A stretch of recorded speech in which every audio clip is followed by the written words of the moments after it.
안녕하세요. 평양정 보통입니다. 제주항공 비행기 사고 이후 북한 비행 관련 직업을 가졌던 분들의 메일이 많아졌어요. 대한민국에 적응해 살며 잊고 살고 있으시다가 무안공항 사고를 계기로 추억이 생각나신 듯해요. 오늘 사연은 고려항공 기장님의 사연입니다. 전 대한민국에 온 지 좀 되는 사람입니다. 제주항공 비행기 사고로 전국이 희생자들을 위해 조의를 표하고 슬픔에 빠져 있을 때 저도 남일 같지 않았고 지나간 일들이 생각나 메일을 보내봅니다. 저는 북한에서 비행사였습니다. 한국에서도 파일럿은 특별한 직업군에 속하지만 북한에서도 비행사라는 직업은 특별한 위상을 가집니다. 잠수함 승조원, 미사일, 부대 근무자들과 함께 최고의 대우를 받는 이들은 체제의 상징으로 여겨져요. 심지어 사회에서 살인을 저지르고 부대로 돌아가도 보위부조차 손대지 못할 정도로 막강한 권한과 위세를 누립니다.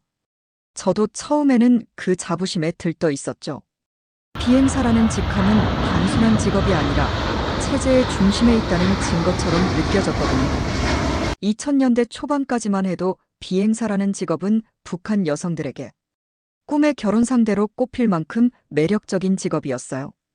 그러나 시간이 지나 경제 사정이 악화되고 당국의 대우가 약해지면서 비행사의 사회적 위상도 크게 추락했습니다. 예전에는 한 달에 2,000원 정도의 급여를 받았지만 지금은 고작 500원을 받을 뿐이에요. 배급도 계란 한 판이나 겨우 받을까 말까한 수준으로 줄었고 생필품은 아예 배급에서 제외됐습니다. 예전에는 한 달에 계란 50알, 초콜릿 10판, 육류 3kg, 기름 1kg를 배급받았는데 지금은 그런 이야기가 과거의 영광처럼 느껴질 뿐입니다. 저는 북한 제55항공연대에서 1급 조종사로 근무했습니다. 이 직책은 단순히 비행 기술만 요구되는 것이 아니라 체제에 대한 절대적인 충성과 헌신을 요구했어요. 러시아에서 훈련을 받을 기회도 주어졌고 그곳에서 저는 세계적인 수준의 항공 기술을 배울 수 있었습니다.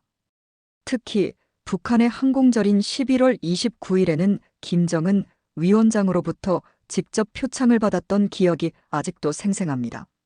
그 순간은 제 경력의 정점처럼 느껴졌지만 동시에 이 체제가 가진 모순과 압박감이 저를 짓누르기 시작한 때이기도 했습니다.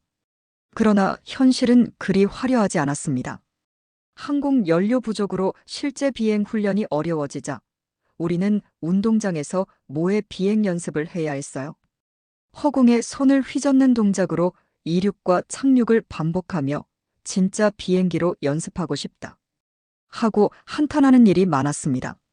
조종석에 앉는 대신 낡은 모형 앞에 서서 조작법을 외우는 시간이 더 길어졌죠.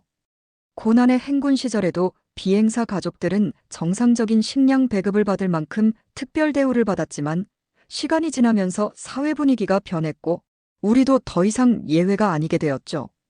조종사들 사이에서는 이 같은 현실에 대한 불만이 커졌습니다. 우리는 체제의 최정예라고 자부했지만 실제 생활은 그와 거리가 멀었어요. 가장 큰 문제는 안전 문제였습니다. 한 번은 낡은 기체로 훈련을 진행하다가 동료 한 명이 추락사고로 목숨을 잃었어요.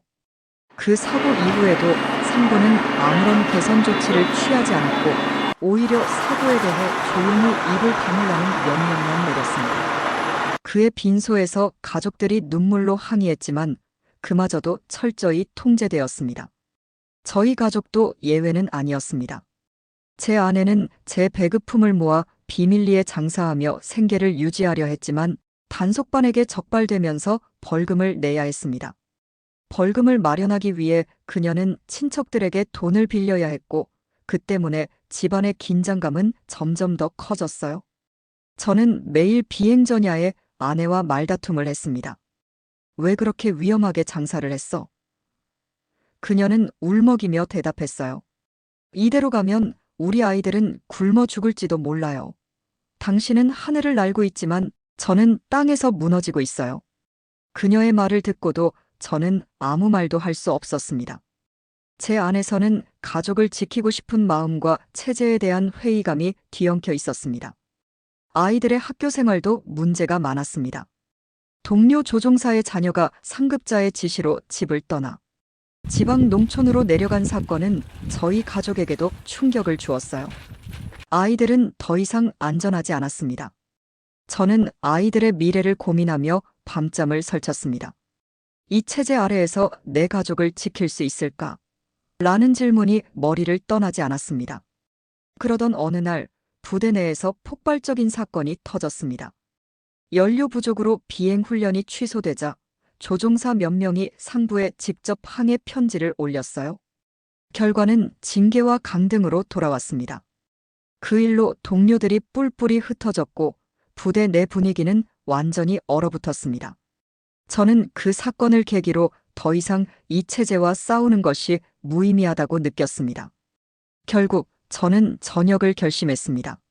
물론 가족들에게도 큰 변화가 될 결정이었지만 더 이상 체제에 속박된 삶을 이어가는 것이 무의미하다고 느껴졌습니다. 전역 후 저는 고려항공의 기장이 되었습니다. 비록 군복을 벗었지만 체제의 굴레에서 완전히 벗어나지는 못했어요. 하늘 위에서는 여전히 자유를 느낄 수 있었지만 지상으로 내려오면 또다시 숨이 막히는 현실이 기다리고 있었죠. 그런 제 삶은 겉보기에는 성공적으로 보였지만 내면은 점점 더 큰 질문으로 가득 차 있었습니다. 이렇게 살아가는 것이 과연 옳은 걸까? 전역 후 고려항공 기장으로 일하게 된 첫날, 저는 비행기를 조종하며 속으로 안도했습니다. 군복을 벗고 조금은 자유로워졌다고 느꼈어요. 하지만 그것도 잠시뿐이었죠.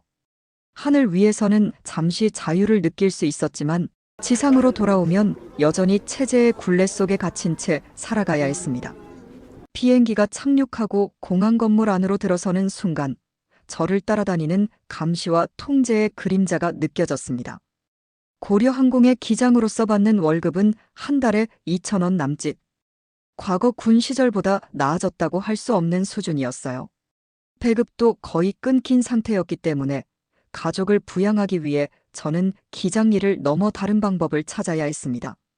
그러나 기장이란 직업은 외형적으로는 여전히 위험이 있었지만 실상은 체제 유지의 도구로 전락해 있었습니다.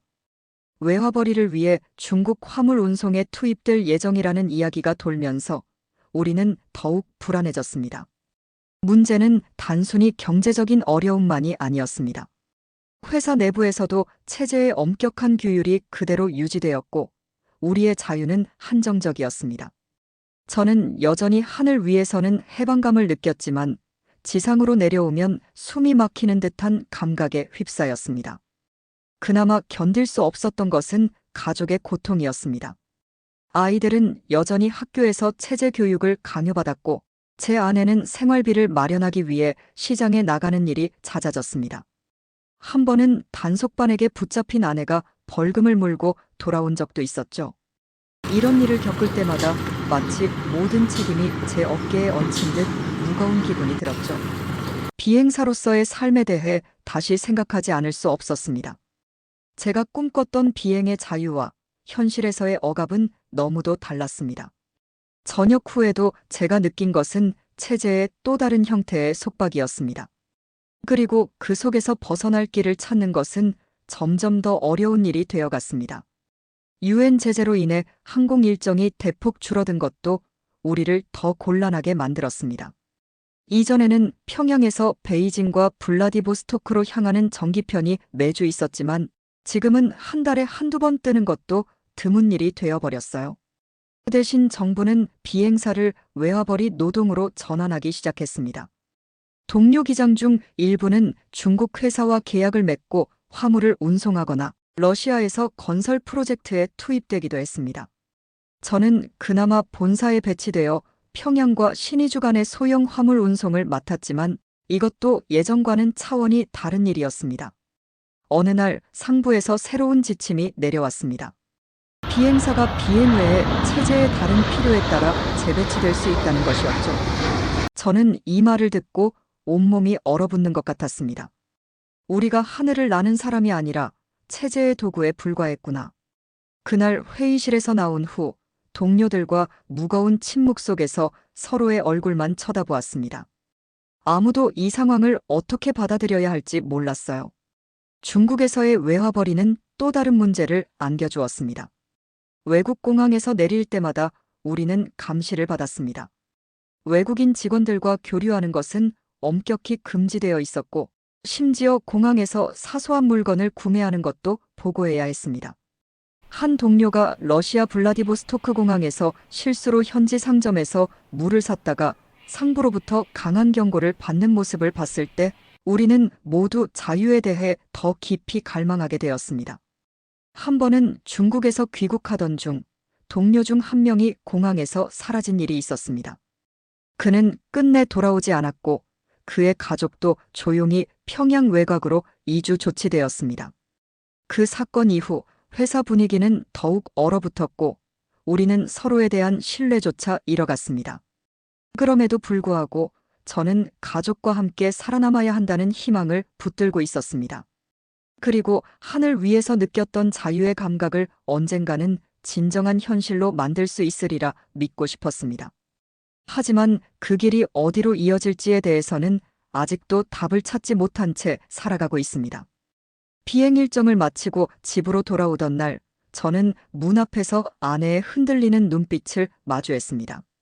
당신, 오늘 공항에서 누가 따라오는 것 같지 않았어요? 그녀의 목소리는 떨리고 있었습니다. 처음엔 그냥 지나가는 기분 탓이라 생각했지만 최근 들어 계속된 감시와 통제는 저를 점점 더 불안하게 만들었습니다. 고려항공의 상황은 악화되고 있었고 우리의 삶은 그 여파를 그대로 받았습니다. 비행 일정은 더 줄어들었고 새로운 배치 명령이 내려왔습니다. 이제 우리는 단순히 항공 업무뿐 아니라 정부의 다른 사업에도 동원되기 시작했습니다.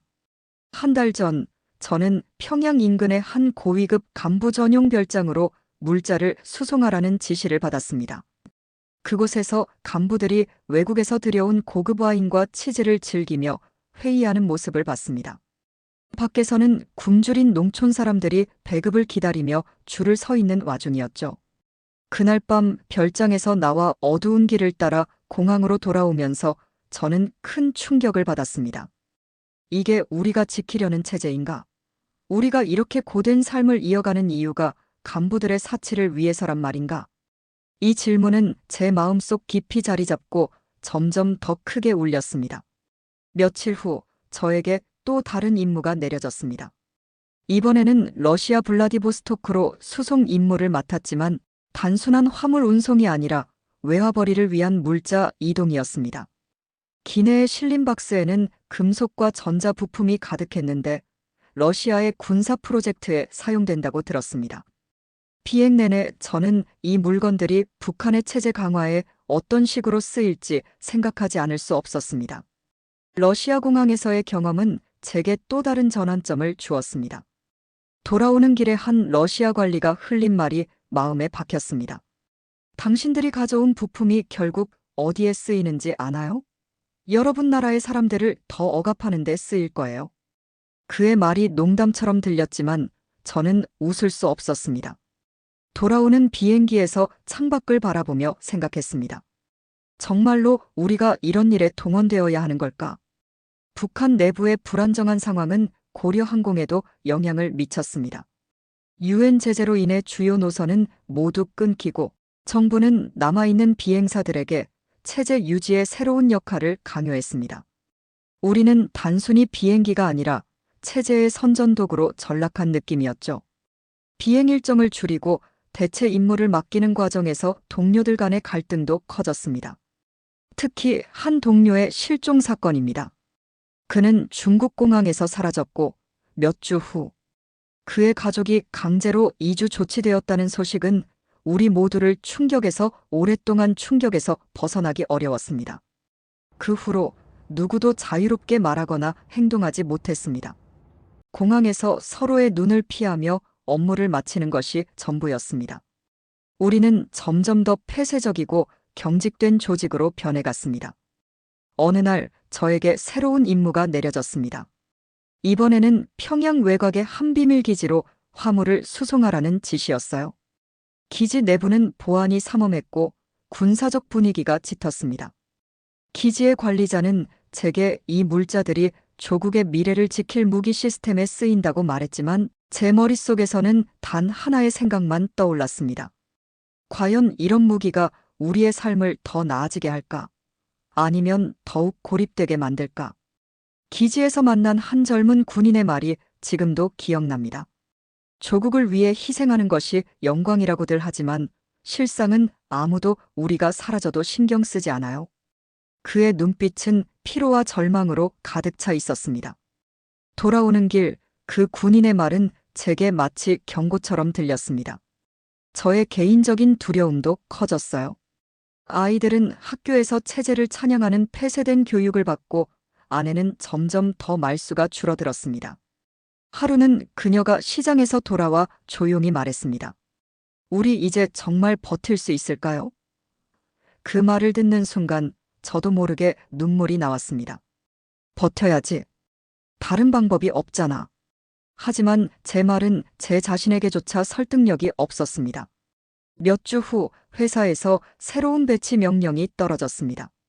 이번에는 중국 내륙으로 화물을 수송한 뒤 추가 임무를 위해 러시아로 이동하라는 지시였습니다.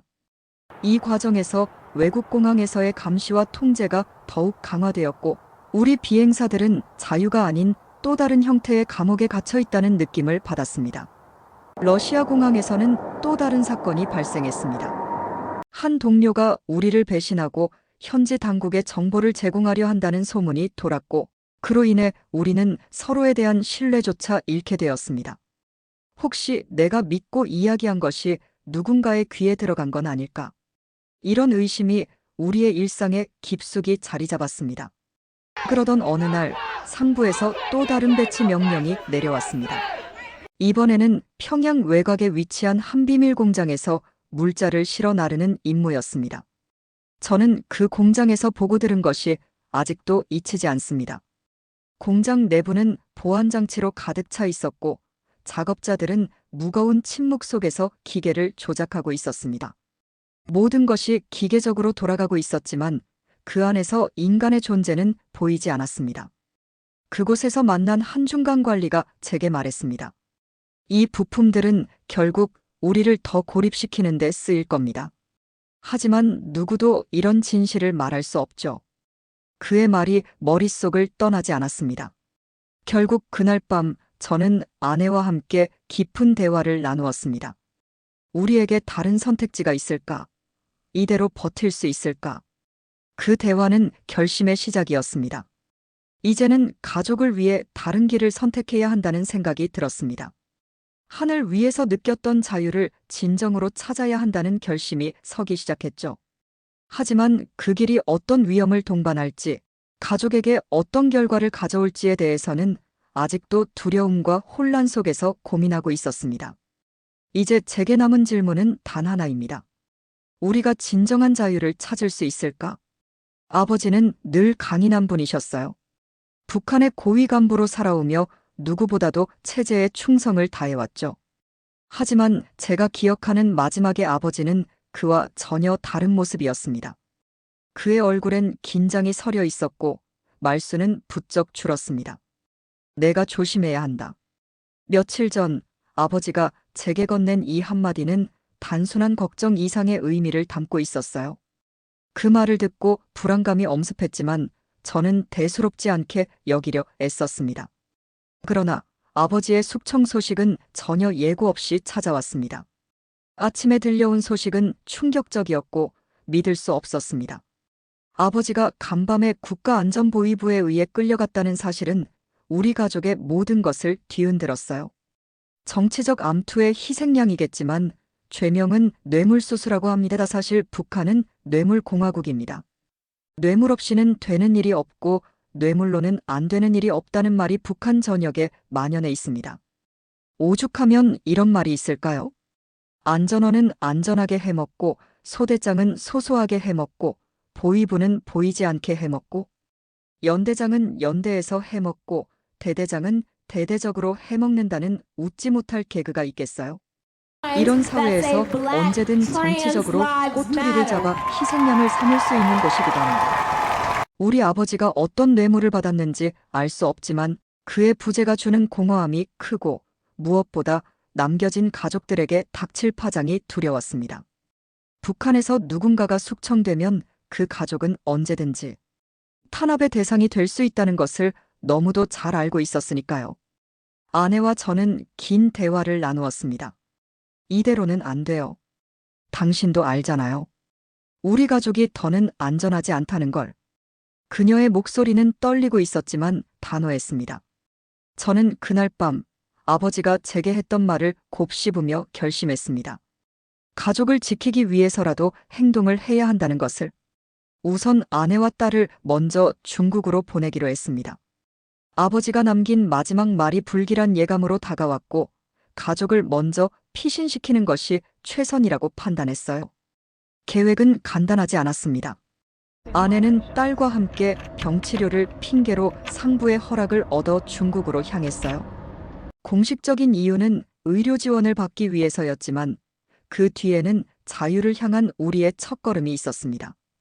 그들이 떠나는 날, 저는 공항에서 마지막으로 가족의 뒷모습을 지켜보며 스스로에게 다짐했습니다. 무슨 일이 있어도 이들을 다시 만나야 한다. 하지만 그 다짐은 곧 현실의 무게에 눌렸습니다. 북한을 떠난다는 것은 단순히 고향을 등지는 것이 아니라 목숨을 건 도전이었으니까요. 그 후 몇 주간 저는 철저히 경계하며 움직였습니다. 상부에서 나오는 모든 명령에 순응하는 척했지만 제 속은 불안과 긴장으로 가득 찼습니다. 특히 최근 들어 보위부 요원들이 저를 유심히 관찰하고 있다는 느낌을 지울 수 없었습니다. 주변에서 일어나는 작은 변화들조차 저를 예민하게 만들었어요. 예전과 달리 사소한 실수에도 동료들이 쉽게 저를 외면했고 회의 자리에서도 제게 쏟아지는 눈길이 달라졌습니다. 그러던 중 저에게 중국으로 향하는 비행 임무가 주어졌습니다. 이번이야말로 가족과 다시 만날 수 있는 기회라고 생각했어요. 하지만 이 임무는 동시에 위험을 수반하고 있었습니다. 중국 공항에서는 항상 보위부 요원들이 동행했기에 그들을 따돌릴 방법을 고안해야 했습니다. 중국 공항에 도착한 날, 저는 모든 세부 계획을 머릿속에 그렸습니다. 보위부 요원들이 공항 출구 쪽에서 기다리고 있을 때 저는 공항 내 다른 출구를 찾아 빠져나갔습니다. 이 모든 과정은 단 몇 분 만에 이루어졌지만 제게는 마치 시간이 멈춘 것처럼 느껴졌습니다. 숨을 죽이며 이동하는 동안 가슴은 터질 듯 뛰었고 머릿속에는 한 가지 생각만 가득했습니다. 가족을 만나야 한다. 공항을 빠져나온 뒤 저는 곧바로 아내와 약속한 장소로 향했습니다. 그곳에서 아내와 딸을 다시 만났을 때의 감정은 말로 다 표현할 수 없을 정도였습니다. 딸은 제 품에 안기며 울었고 아내는 떨리는 손으로 제 손을 꼭 잡았습니다. 우리가 이렇게 다시 만날 수 있을 줄 몰랐어요. 그녀의 말에 저는 눈물을 참을 수 없었습니다. 모든 위험을 무릅쓰고 이곳까지 온 보람이 느껴지는 순간이었죠. 하지만 그 순간도 오래가지 않았습니다. 우리는 여전히 위험 속에 있었습니다. 북한의 추적은 멈추지 않을 것이었고 중국에서도 마음 놓고 지낼 수 없었습니다. 브로커를 통해 새로운 여정을 준비하며 우리는 언제 잡힐지 모른다는 불안 속에서 하루하루를 보냈습니다. 우리가 정말 이겨낼 수 있을까? 라는 의문이 계속 머리를 맴돌았습니다. 딸은 제게 말했습니다. 아빠, 우리가 이렇게 힘들게 왔는데 이제는 자유롭게 살 수 있는 거죠? 그 말을 들으며 저는 어떻게든 이 상황을 끝내야겠다고 다짐했습니다. 그러나 자유는 단순히 국경을 넘었다고 얻어지는 것이 아니었습니다. 우리는 새로운 삶을 시작하기 위해 다른 나라로 향해야 했습니다. 브로커를 통해 다음 경로를 준비했고 여러 번의 이동과 위기를 거쳐 마침내 안전한 곳에 도착할 수 있었습니다. 그 과정에서 우리는 국경을 넘으면서 강을 건너야 했고 한밤중에 숲을 헤매는 일도 있었어요. 딸이 힘들어할 때마다 저는 그녀를 안고 걸었습니다. 조금만 더 버티자. 이제 곧 끝날 거야. 많은 사람의 도움과 기나긴 고생 끝에 저는 가족과 함께 새로운 나라 대한민국 인천공항에 발을 디뎠습니다. 그곳에서 우리는 처음으로 안도의 한숨을 내쉬었어요. 이제부터는 우리가 직접 선택한 삶을 살 수 있을 거야. 제 말에 아내는 고개를 끄덕였고 딸은 환하게 웃었습니다. 하나원 교육으로 한국 사회에 적응 훈련을 마쳤다고 생각했지만 한국은 참 대단한 나라입니다. 한국에서의 생활은 처음엔 낯설고 두려움이 많았습니다. 언어는 같아도 문화와 관습이 달랐고 특히 북한에서의 경험은 저희 가족 모두에게 큰 그림자를 들이우고 있었죠. 그러나 시간이 지나며 새로운 환경에 조금씩 적응해 갔습니다. 우리 가족은 깨달았어요. 우리가 직접 선택한다는 게 얼마나 혼란스럽고 두렵고 가슴 설레는 일인지. 배급으로 주는 것만으로도 감지덕지에서 뭘 고르고 선택하는 게 우린 훈련되어 있지 않았어요. 마트에만 가더라도 과자 종류도 수없이 많고 양념류는 왜 그렇게 많은지. 너무나 풍요로워 뭘 선택해야 좋을지 몰라. 난감한 한국과 이곳에 멀지 않은 북한의 궁핍한 현실이 겹쳐 보여 한 번씩 슬프기도 합니다.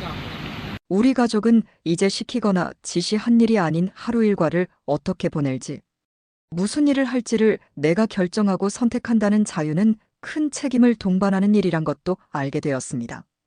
저는 운이 좋게도 조종사 훈련학교에서 강의할 기회를 얻었습니다. 북한에서의 비행 경험을 인정받아 젊은 조종사들에게 북한 비행기의 교육 이론과 실무를 강의할 수 있었죠. 처음 강단에 섰을 때의 떨림은 아직도 생생합니다. 이제는 누군가에게 도움을 줄 수 있구나.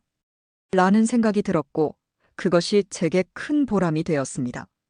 딸은 한국 학교에서 처음엔 적응에 어려움을 겪었지만 점차 친구를 사귀고 밝은 모습을 되찾아갔습니다.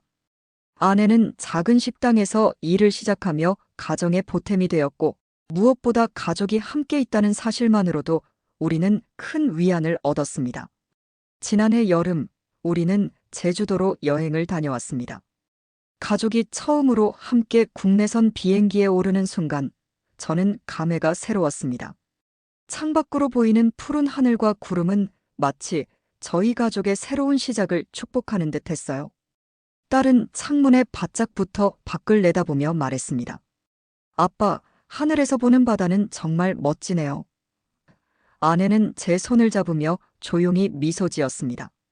제가 북한에서 비행사였지만 가족과 함께 비행을 한 건 한국에 와서 처음 가족을 비행기에 태워봤습니다. 비행사 남편과 아빠를 둔 아내와 딸을 비행기 태워주고 싶어 제주도 여행을 제안했던 거였습니다. 비행기가 제주도에 착륙했을 때 저는 하늘을 날며 느꼈던 자유와 땅에 발을 딛고 느끼는 안도감이 함께 찾아오는 것을 느꼈습니다. 우리가 이렇게 멀리 올 수 있었구나. 그날 저녁 해변에서 가족과 함께 바라본 석양은 말로 다 표현할 수 없는 평화와 감사의 순간이었습니다. 북한에서의 삶은 여전히 제 가슴 한구석을 무겁게 누르고 있습니다. 하지만 저는 이제 자유로운 하늘을 날 수 있다는 사실에 감사하며 남은 생을 가족과 함께 새롭게 살아갈 결심을 했습니다. 돌아갈 수 없는 길을 떠났지만 앞으로 나아갈 길은 우리가 만들어갈 수 있다는 희망이 있었습니다. 이제는 과거에 매달리지 않고 새로운 삶을 만들어 나가는데 집중하려고 합니다. 한국에 와서 알았습니다. 북한의 많은 사람들이 북한을 탈출하지만 탈북에 성공하여 대한민국에 온 사람은 행운아라고 합니다. 압록강을 건너기 전 잡혀가고 중국에서도 공안에 잡혀가고 탈출 과정에 팔려가고 배고파 죽고 병들어 죽기도 한답니다. 이제는 북한에서 더 폐쇄적으로 국경을 관리하여 탈북하기가 더욱 어려워졌다고 합니다. 이런 와중에 가족과 함께 탈북하여 한국에 왔으니 얼마나 큰 행운인지 알게 되니 더욱 감사함이 넘칩니다. 자유로운 하늘은 여전히 제 꿈속에서 맴돌지만 매일을 감사하며 가족과 함께 대한민국에 도움이 되는 건강하고 성숙한 시민으로 살아가려 합니다. 대한민국 모든 국민에게 감사함을 전하고 싶어 메일을 보냅니다. 감사합니다. 잘 오셨습니다. 가족과 함께 오셨다니 참 다행입니다. 가족과 함께 대한민국에서 행복하게 사시기 평양정 보통 시청자들과 함께 응원합니다. 시청자 여러분, 추운 날씨가 계속되고 있습니다. 모두 건강에 유의하시고 행복한 날 되세요. 구독과 좋아요 잊지 마세요.